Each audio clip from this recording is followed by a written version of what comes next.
యేసుక్రీస్తు పరిశుద్ధమైన నామములో మరొకసారి ఎవ్రీడే విత్ జీసస్ అనే కార్యక్రమాన్ని వీక్షిస్తున్న మా క్రైస్తవ కుటుంబాలందరికీ మా హృదయపూర్వక ధన్యవాదాలు. దేవుడు మా హృదయాల్లో పెట్టిన భారాన్ని బట్టి మరొక లేఖన భాగాన్ని మీ ముందుకు తీసుకురావడానికి ప్రభు మాకు ఇచ్చిన గొప్ప అవకాశాన్ని బట్టి దేవుడి నామానికి మహిమ కలుగును గాక.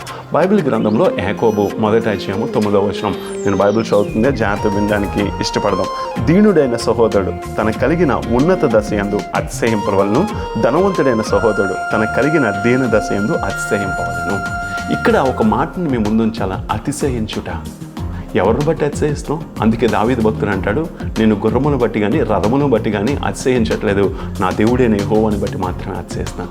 కలిగి ఉన్న దాన్ని బట్టి ఆనందించలేకపోతాం, కలిగి ఉన్న దాన్ని బట్టి అతిశయించలేకపోతాం. దేవుడు నీకు ఏది ఇచ్చాడో దాన్ని బట్టి అతిశయించడానికి ఇష్టపడదాం.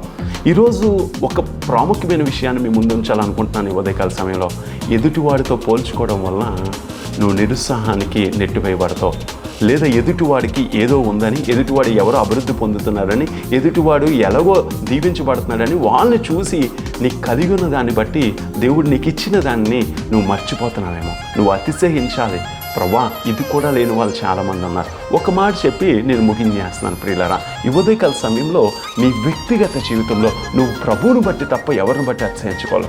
ఒకసారి ఒక యవనస్తుడు తన యొక్క నడుచుకుంటూ వెళ్తున్నప్పుడు ఆలోచిస్తున్నాడట, కారు మీద వెళ్తున్న వాడిని చూసి వీడికి ఎంత చక్కని కారు దేవుడు ఇచ్చాడు అని.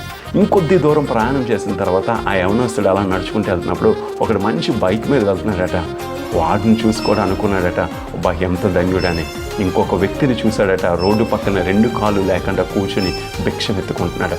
అప్పుడు అనిపించిందట, కారు మీద వెళ్ళే వాడికంటే, మోటార్ సైకిల్ మీద వెళ్ళిన వాడికంటే, ఈ భిక్షం ఎత్తుకున్న వాడికంటే నేను ధన్యుడినే, ఎందుకంటే దేవుడు ఈ స్థితిలో నన్ను ఉంచలేదు అని.